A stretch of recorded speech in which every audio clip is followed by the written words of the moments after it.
श्री गोकुल नाथ की जय हो।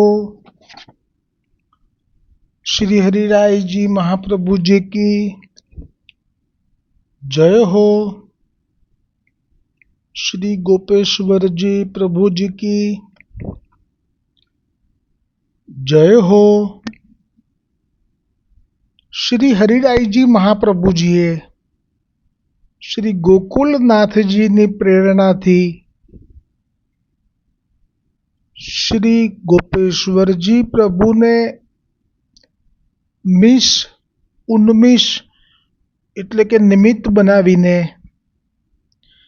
આ ગ્રંથમાં શ્રી વલ્લભકુલ આચાર્યોના જે બાળકો ભવિષ્યમાં પ્રગટ થશે તે સૌ બાળકોને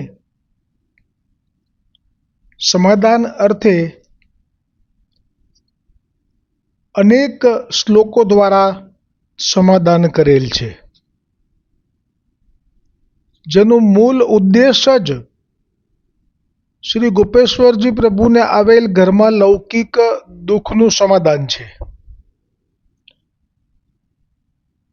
અને જે 84-252 વૈષ્ણવની વાર્તાઓ છે એ વાર્તા નથી, પણ વાસ્તવમાં વૈષ્ણવના ચરિત્રનું દર્શન કરી અને જે ભાવ છે શ્રી મહાપ્રભુજી માટે, શ્રી ગુસાઈજી માટે તેમના વૈષ્ણવોનો, અને કેવી રીતે એ ભાવ પ્રાપ્ત અત્યારે પણ થઈ શકે એવી જ આસક્તિ, એ સર્વ વર્ણન એ તે પુસ્તકમાં છે. શ્રી મહાપ્રભુજીના 84 વૈષ્ણવો અને શ્રી ગુસાઈજીના 252 વૈષ્ણવોમાં. પરંતુ આચાર્યના બાળકો જે પ્રગટ થવાના છે તો તેમને પણ માથે જે આજ્ઞાઓ કરવી છે એ આજ્ઞાઓ 84 કે 252 વૈષ્ણવની વાર્તામાં ન થઈ શકે ત્યાં રસાભાસ થાય. માટે થઈ અને આ અલગ જ એક ગ્રંથ આપે પ્રગટ કરી અને એક એવી કૃપા વિચારી કે જેથી આવનારા સમયમાં આચાર્ય બાળકોને પણ મહાપ્રભુજીનો ભાવ શું છે, શ્રી ગુસાઈજી શું ઈચ્છે છે એમના બાળકો પાસે, એ આપ જ શ્રી ગોકુલનાથજી જ આવી પ્રેરણા કરી શકે હૃદયમાં બિરાજીને શ્રી હરિરાયજીના. અને હરિરાયજી આપ પણ મહાપ્રભુ છે. અને એટલે જ આ ગ્રંથ એ આચાર્ય બાળકો માટે જ છે. આ જે શ્લોક 24મા પત્રમાં આવી રહ્યા છે એમાં આજે આવશે 9મો અને 10મો શ્લોક.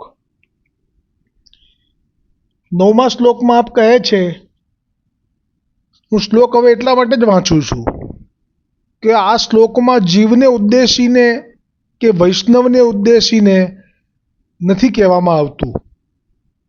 એટલે શ્લોક મૂળ જે છે એ તો આચાર્ય બાળકોને ઉદ્દેશીને છે, એટલા માટે એમાં જીવ કે વૈષ્ણવ નથી આવતું. ક્યારેક આવશે તો એનો લાભ, આંશિક લાભ વૈષ્ણવોને પણ થાય તે ભાવ હશે, પણ મૂળમાં તો બાળકો માટે છે. અને અહીંયા જે અનુવાદ છે એમાં જે પ્રિન્ટિંગ કરાવવા માટે જ્યારે જે સમય ગયા હશે ત્યારે બહુ જ વિનમ્રતાથી જે તે તત્કાલીન બાળક પાસે આજ્ઞા લેવા જાય તો જેમ કે હમણાં મેં કહ્યું આપને કે જે ચતુશ્લોકીની ટીકા છે તો એની જે ટીકા જ્યારે એનો એનો અર્થ પ્રાપ્ત થાય એવી જ્યારે જે તે વૈષ્ણવે દ્વારકેશલાલજી મહોદયશ્રીને વિનંતી કરી તો એ દ્વારકેશલાલજી મહોદયશ્રી છે ને એ 3 બિરાજે છે ભૂતલ પર અત્યારે. મને એ ખબર નથી કે કયા દ્વારકેશલાલજી મહોદયશ્રીએ તે ટીકાનો અર્થ અને તે પ્રગટ કર્યું છે અનુવાદ શ્લોકનો, એ મને નથી ખબર. હોઈ શકે દ્વારકેશલાલજી જે 3 સ્વરૂપ બિરાજે છે ભૂતલ પર અત્યારે, એક તો કાંકરોલીવાલા, ચંપારણ્ય ગાદીવાલા, એક વડોદરાવાળા કલ્યાણ પુષ્ટિવાલા અને એક અમારા કડીગરના, 3માંથી એક. આજે હું એ ચતુશ્લોકી પણ મૂકીશ, એનો અર્થ પણ જે પ્રગટ કર્યો છે એ મૂકીશ અને અનુવાદ મૂકીશ. અને આપ એમાં બરાબર વાંચન કરજો વૈષ્ણવો તો સમજાશે કે આ ચતુશ્લોકી મૂળમાં આચાર્ય બાળકો માટે જ પ્રગટ કરેલો સ્વયં મહાપ્રભુજીનો ગ્રંથ છે, કે મહાપ્રભુજીનો એ શ્લોક છે. તો પછી મહાપ્રભુજીએ જ્યારે શ્રી ગુસાઈજી અને શ્રી ગોપીનાથજીને સન્મુખ આકર્ષણ કરી અને છેલ્લા સમયે આપે જે આજ્ઞા કરી, ગંગા નદીની રેતીમાં ઉંગલીથી શ્લોક રચ્યો, તો આ તો કોઈ પણ અબુધ વૈષ્ણવને પણ ખબર છે કે આ તો આચાર્ય બાળકો માટે છે, તો પણ એમાં ફેરફાર કરી નાખવામાં આવ્યો. અને જે તે દ્વારકેશલાલજીએ એની અંદર એવું વર્ણન કર્યું કે જો જે જીવ, જે વૈષ્ણવ સેવાથી બહિર્મુખ થઈ જશે અથવા તો પુષ્ટિ માર્ગ, આમાં સેવાથી બહિર્મુખ થવાનું નથી, પણ મૂળ ગોવર્ધનનાથજીથી અન્યનો આશ્રય કરતો થઈ જશે અથવા તો ગોવર્ધનનાથજીને પીઠ કરતો થઈ જશે, તો એનું ચિત્ત અને એનું દેહ એ કાળના પ્રવાહમાં નાશ પામશે અથવા તો એ ખેંચાઈ જશે પ્રવાહમાં. આ આજ્ઞા છે. અને આપના શ્રી ગુસાઈજી અને શ્રી ગોપીનાથજી એ તો સામર્થ્યવાન છે, આપ બંને શ્રી કૃષ્ણ અને એક સાક્ષાત શેષ અવતાર છે. તો પછી હવે રહ્યું કોણ, કોના માટે? તો એ બાળકો માટે. તો આજે આજ્ઞામાં જે શ્લોકીનો અર્થ મૂકીશ, આપ સૌને એનો લાભ મળે. પણ એ લાભમાં આવશે કોના માટે લખેલું અંદર દ્વારકેશલાલજીથી? જીવ માટે, વૈષ્ણવ માટે. આટલું બધું મૂળ સાતત્યની સાથે છેડખાની કરવી અને જેમનું છે એમને સુધી નથી પણ બધું વૈષ્ણવ માટે છે, આવું સિદ્ધ કરી દેવું, આ એક અવહેલના છે આચાર્ય ચરણ મહાપ્રભુજી વલ્લભાચાર્યજીની આપના જ કોઈ બાળક દ્વારા. એનું પરિણામ પણ ગંભીર છે, એમાં કોઈ શંકાને સ્થાન નથી. તૈયારી રાખવાની છે ફક્ત. આટલો કૃપા માર્ગ, આટલો પરિશ્રમ આપે લઈને પ્રગટ કર્યો અને આપે જ આકર્ષણ કર્યું ગુસાઈજી ગોપીનાથજીનું છેલ્લી ક્ષણોમાં. અને આપે જે ઉંગલીથી શ્લોક લખ્યો અને એ શ્લોક આપના બાળકો એટલે કે આપના આચાર્ય વંશોજ બાળકો માટે ઉદ્દેશીને છે અને એને જ આપે વૈષ્ણવ માટે કરી નાખ્યો. આ જ વસ્તુ શિક્ષાપત્રમાં અનુવાદમાં એટલા માટે શ્લોક વાંચું છું અત્યારે કે શ્લોકમાં જીવ વૈષ્ણવ નથી આવતું, આપના બાળકો માટે આવે છે. પણ આપ જેણે આ પ્રિન્ટિંગ કરાવવા ગયા એટલે એ તો પછી વશ હોય ને, જેનો અપરાધ ના પડવો જોઈએ. આ પ્રિન્ટિંગ કરાવતા પહેલાં તો બતાવવું પડે પ્રૂફ રીડિંગ. એટલે એમાં કોની તાકાત છે કે અગ્નિ સ્વરૂપ આચાર્ય બાળકોની સામે કે એ કંઈ બોલી શકે? એટલે આપણે જે આજ્ઞા કરી એ પ્રમાણે અનુવાદ કરી નાખ્યો. આને પણ વૈષ્ણવોને સમર્પિત કરી નાખ્યો. સમર્પણની ભાવના તો આચાર્ય બાળકોની એટલી બધી છે કે એ પણ વૈષ્ણવોને સમર્પણ કરી દીધો. આખો આખો ગ્રંથ કે આપના માટે છે. હદ કહેવાય હતો. તો આજનો જે શ્લોક છે 9મો, એમાં જે હરિરાયજી કહે છે, વિશ્વાસેન યથાપ્નોતિ ચાતક સ્વાતિજમ જલમ તથા ચેતકૃષ્ણ જલદ સ્વાનંદ વર્ષ ઈશતિ. એટલે એનો શબ્દાર્થ કહે છે કે વિશ્વાસથી જેમ ચાતક પક્ષી સ્વાતિ નક્ષત્રના જ વરસાદ એટલે કે મેઘજલને પ્રાપ્ત કરે છે, તેમ કૃષ્ણ એ જ દૈવીજનો માટે, આચાર્ય બાળકો માટે ઘનશ્યામ મેઘરૂપ છે.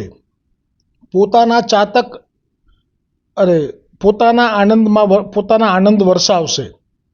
વિવેચન: ચાતક પક્ષી સ્વાતિમાં જલની અપેક્ષા રાખી, વિશ્વાસ રાખી બેસી રહે છે, પરંતુ પૃથ્વી પરના કૂપ, તલાવ, નદી, સમુદ્રથી જે જલથી પૂર્ણ છે તે જલની ગંધ પણ લેતું નથી. ત્યારે જળ મેઘ પણ ચાતક પક્ષીનો એવો અનન્ય વિશ્વાસ જોઈને જલદાન કરી એનો મનોરથ પૂર્ણ કરે છે. તે જ પ્રકારે આચાર્ય બાળકોએ શ્રી કૃષ્ણનો દ્રઢ અનન્ય આશ્રય મનમાં કરવો. અન્ય અવતાર, અન્ય દેવ દેવતાના ફલની આમાં સંતો તો ખાસ લખવાના છે જે ચૂકી ગયા છે ભાષાંતરમાં, કેમ કે એમાં પાછું અત્યારે તો આ જ ચાલે છે ને. સંતો જે અન્ય માર્ગીય હોય, રામકથાકાર પાસે જેમાં મને બધા બાળકો પહોંચી ગયા, વ્રજમાં હતી કથા કરાવનારા પણ પાછા બહુ જ મોટા વૈષ્ણવ જ હતા. એમનું પણ બિલ્ડર લોબીમાં બહુ મોટું નામ છે. એવા વૈષ્ણવે કથા કોની રખાવડાવી? રામકથા રખાવડાવી બાપુજીની. અને એ બાપુની કથામાં, રામકથામાં આપણા આચાર્ય બાળકો ત્યાં પહોંચી ગયા. અને ત્યાં બહુમાન થયું અને વૈષ્ણવના હૃદયમાં શું ભાવ થયો હશે એ તો આચાર્ય બાળકો જ સમજી શકે, કારણ કે વૈષ્ણવના માટે તો એ જ છે આપ પોષણ કરતા મા બાપ. અને હવે તો ત્યાં પણ જવા લાગ્યા છે. આજ્ઞા આપે અથવા તો આમંત્રણ આપે, આજ્ઞા તો ના કહેવાય, એમને તો કોણ આજ્ઞા આપે, પણ છતાંય આમંત્રણ આપે તો આજની તારીખમાં પણ મહુવા જવા માટે તત્પર છે. મહુવા આપનું જે સ્થાન છે તે મર્યાદા માર્ગીઓમાં તો આપ શિરમોર છો. મર્યાદા માર્ગીઓમાં તો આપનો ડંકો છે. અત્યારે આપની વાણી જાણે કે બ્રહ્મ સાથે ભળીને પ્રગટ થઈને બહાર આવતી હોય, સૌ જીવોને તત્કાળ શાંતિનો અનુભવ કરાવનારી. પણ મર્યાદા માર્ગી માટે જરૂરી છે સંતોની આ ભૂમિ પર, પણ કોના માટે? મર્યાદા માર્ગીઓ માટે. પણ આપ ન જવું જોઈએ. આ શ્લોકમાં એવું કહે છે ભાઈ, હો મારાથી તો કંઈ, હું તો જીવ પણ નથી. આ તો શ્લોકમાં એવું કહે છે હરિરાયજી મહાપ્રભુજી. કેમ કે આપણે આવું જોયું હશે, આપ ત્રણેય કાળના જ્ઞાતા છો એટલે. તો એવું કહ્યું કે અન્ય અવતાર, અંશ અવતાર, દેવ દેવતાના ફલની અપેક્ષા ન રાખવી. ત્યારે સ્વસેવકોનો અનન્ય વિશ્વાસ જોઈ અને મેઘરૂપ કૃષ્ણ પોતાનો આનંદ વરસાવે છે. અને 10મો શ્લોક છે, આમાં પણ ક્યાંય જીવ કે વૈષ્ણવ શબ્દનો ઉલ્લેખ નથી. અનુવાદમાં તો આવશે જ. એવં વિશ્વાસ સદભાવે સર્વમેવ ભવિષ્યતિ યતઃ પરિવૃદ્ધો સ્માકમ સર્વકર્તું ક્ષમો મતઃ. એટલે કે એમ વિશ્વાસ હોય તો સર્વ સિદ્ધ થશે, કારણ કે આપણા સ્વામી પ્રભુ શ્રી કૃષ્ણ સર્વ કરવાને સમર્થ છે. બોલો, જે ચતુશ્લોકી આજે મૂકવાનો છું, જેનો અનુવાદ ખોટો કર્યો છે, બાળકોને અનુલક્ષીને નહીં પણ વૈષ્ણવને અનુલક્ષીને ચતુશ્લોકીનો અનુવાદ કર્યો છે, એવું મૂકીશ. પણ અહીંયા તો પ્રમાણ આપ્યું, આજે એ જ શ્લોક આવ્યો, કારણ કે એમાં એ શ્લોકમાં એવું જ કહ્યું છે, ઠાકોરજીએ શ્રીનાથજીએ પ્રગટ થઈને એ હનુમાન ઘાટ કાશી, જ્યાં આસુર વ્યામોહ લીલા પહેલાં જે લીલા થઈ તે વખતે ત્યાં જે ગોવર્ધનનાથજી પ્રગટ થયા, તો ગોવર્ધનનાથજીએ આ જે શ્લોક મહાપ્રભુજીનો વલ્ભાચાર્યજીનો પ્રગટ થયો છે બાળકો માટે આચાર્ય, તો આપે એની પર સંમતિ આપી કે હા, જે મહાપ્રભુજી કહે છે કે જે અમારાથી પૂંઠ ફેરવશે તો એમનો આવી રીતે દેહ અને ચિત્ત બધું કાળમાં પ્રવાહમાં વહી જશે. પણ પછી આપે એક એવી સમાધાન માટેની કૃપા વિચારી બાળકો માટે, કેમ કે આટલું શ્રમ લે, આટલું બધું એ દેશ દેશાંતરમાં જાય તો એ કદાચ થઈ શકે કે સિદ્ધિ માટે કે પોતાનું માન કે પોતાની પ્રતિષ્ઠામાં જ્યારે બહુ વધારો થઈ જાય તો આવી ઘટના ઘટી શકે કે જેમના માટે નીકળ્યા છીએ પછી વરરાજાના વરઘોડામાં વરરાજા જ જોવા ના મળે, એવું બની શકે. એટલે ગોવર્ધનનાથજીએ પછી કૃપા વિચારી કે ભલે અમારાથી પૂંઠ ફેરવશે, ભલે ફેરવશે, પણ જો એ અમારામાં વિશ્વાસ રાખશે ને તો પણ અમે એમને ત્યાગ નહીં કરીએ. એટલે કે એમને કોઈ ભય નથી એમ. તો વિશ્વાસ તો છેલ્લે આવી જ ગયો. પછી આ બોડી બામણીનું ખેતર તો ગણાય જ નહીં ને, કે વિશ્વાસ નથી અને પછી એ તમને સાચવી લેશે. તમે આચાર્ય બાલકના ઘરમાં પ્રગટ થયા છો, એટલે આચાર્ય શ્રી મહાપ્રભુજી વલ્ભાચાર્યજીના ઘરમાં પ્રગટ થયા છો, એટલે તમે વિશ્વાસ પણ નહીં રાખો ગોવર્ધનનાથજીમાં તો પણ તમને સાચવી લેશે, તો એવું ના માનતા. આ શ્રી ગોવર્ધનનાથજીના વચન છે. આ જેવું શ્લોક જરૂરથી મૂકીશ, આપ વાંચજો.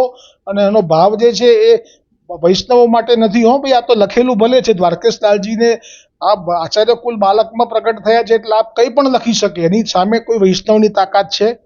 અને બીજા આચાર્ય બાલકો શું કરવા બોલે, કારણ કે આમાં તો બધું એમના ઉપર જાય જો એ કંઈ બોલવા જાય તો. એટલે બધું જ વૈષ્ણવો માટે. પણ આપણે સમજવાનું કે ના, શિક્ષા શ્લોક એ શ્લોક છે, 41 પત્રો છે, એ આચાર્ય બાલકો માટે છે. અનુવિવેચન આ પ્રકારે પુષ્ટિ માર્ગમાં શુદ્ધ ભાવથી પ્રભુમાં વિશ્વાસ રાખવો, કારણ કે પ્રભુ સર્વકરણ સામર્થ્ય યુક્ત છે, તેથી કૃપા કરશે જ. પણ ક્યારે? વિશ્વાસ હશે ત્યારે. નિવેદનનું અનુસંધાન ખૂબ જ આત્મશક્તિ વધારનારું છે, વિશ્વાસ વધારનારું છે. જે અત્યારે વિશ્વાસની જરૂર છે બધાને, એ વિશ્વાસની વૃદ્ધિ કરાવનારું છે. સહસ્ત્ર પરિવત્સર મિત કાલ જાત કૃષ્ણ વિયોગ જનિત તાપ ક્લેશ આનંદ તીરો ભાવોહમ ભગવતે કૃષ્ણાય શ્રી ગોપીજન વલ્લભાય દેહ પ્રાણ ઇન્દ્રિય અંતઃકરણાની તદ ધર્માસ દારા આગર પુત્ર આત્મીતિ પ્રાણી આત્મના સહ સમર્પયામી. દાસોહમ કૃષ્ણ તવાસ્મી, દાસોહમ કૃષ્ણ તવાસ્મી, દાસોહમ કૃષ્ણ તવાસ્મી. શ્રી કૃષ્ણ શરણમ મમ, શ્રી કૃષ્ણ શરણમ મમ, શ્રી કૃષ્ણ શરણમ મમ. તો આ જે નિવેદનનું મંત્ર છે એમાં મુખ્ય છે સમર્પણ થયા પછી એ વિશ્વાસ રાખવો. સમર્પણ કરે છે બધા જ કરે છે, દૈવી જીવો જ કરે છે બધા, એટલે પણ બધાને વિશ્વાસ નથી હોતો. એટલે તો શિક્ષાપત્રમાં આજ્ઞા કરી કે જો વિશ્વાસ ચાતક પક્ષી જેવો હશે તો તમારે આ જે છે જેમને તમે સમર્પણ કર્યું છે એ તો સર્વસમર્થ છે, શું બાકી રાખશે. અહીંયા લૌકિક પણ, એટલે તમે એમ ના વિચારો કે ખાલી નિત્ય લીલામાં ગયા પછીની બાબતમાં આપ બધું કરશે, એવું નહીં. અહીંયા પણ લૌકિક પણ એટલું સિદ્ધ કરશે જે હશે જરૂરીને. એમને એમ થશે કરવું છે તો, પણ આ બધું એમના પાસે બળ છે, સામર્થ્ય છે, એ વિશ્વાસ લાવવા માટે આ દોડ લઉં છું કે યોગક્ષેમ સંભાળે મારો શામળો, યોગક્ષેમ સંભાળે મારો શામળો, સોંપી દેતા સગળું એને શીરજો, સોંપી દેતા સગળું એને શીરજો. હવે આ જે નિવેદન મંત્રમાં સોંપ્યા પછી આપણા માથા ઉપર જે ભાર છે અત્યાર સુધીનો એ જતો રહે છે. જો ખરેખર સોંપાય છે પછી વિશ્વાસ હોય છે તો કયું ફળ? અહંતાને મમતા તો છૂટી જતી, અહંતાને મમતા તો છૂટી જતી, માપે નહીં એ ઊંડા છીછરા નીરજો, માપે નહીં એ ઊંડા છીછરા નીરજો. એટલે એક વખત ગોવર્ધનનાથજીને બ્રહ્મ સંબંધ મંત્ર દ્વારા જો સમર્પણ થઈ ગયું અને સગળું સોંપી દીધું, સોંપી દેતા સગળું એને શીર, બધું એમના માથે સોંપી દીધું. પછી અહમતા અને મમતા. અહમતા એટલે આ હું કરું છું અને હું કરું છું તો આ બધું થાય છે અને ચાલે છે બધું, ઘર ને વેપાર ને જે કંઈ તે. અને મમતા એટલે આ મારું છે અને આ પારકું છે. આ જે ભાવ છે એ જતો રહે છે, કેમ કે હવે તો એ મુનિમ થઈ ગયા, હવે તો બધું શ્રેષ્ઠનું થઈ ગયું. એટલે આમાં પછી તો આજ્ઞા કરે એ કરવાનું, એટલે અહમતા પણ જતી રહી કે હું કરું છું. અને પોતાનો દાવો જ ઉઠાવી લીધો. ઉઠાવે હકનો દાવો આપી લે છે લાવો, રટો રટો ને રાધે શ્યામ છેલ્લો ફેરો છે, મૂકો માયાને મમતા તમામ છેલ્લો ફેરો છે. એટલે અહંતા ને મમતા છૂટી જતી. પછી માપે નહીં એ ઊંડા છીછરા નીર જો. પછી જો લૌકિક સંબંધો ઘરમાં હોય તો આ મને સાચવશે કે આ સારો, અને આ છીછરો એટલે કે આ મને નથી, મને અનુકૂળ, આ નકામો, આવા ભેદભાવ પણ ના રહે એના મનમાં.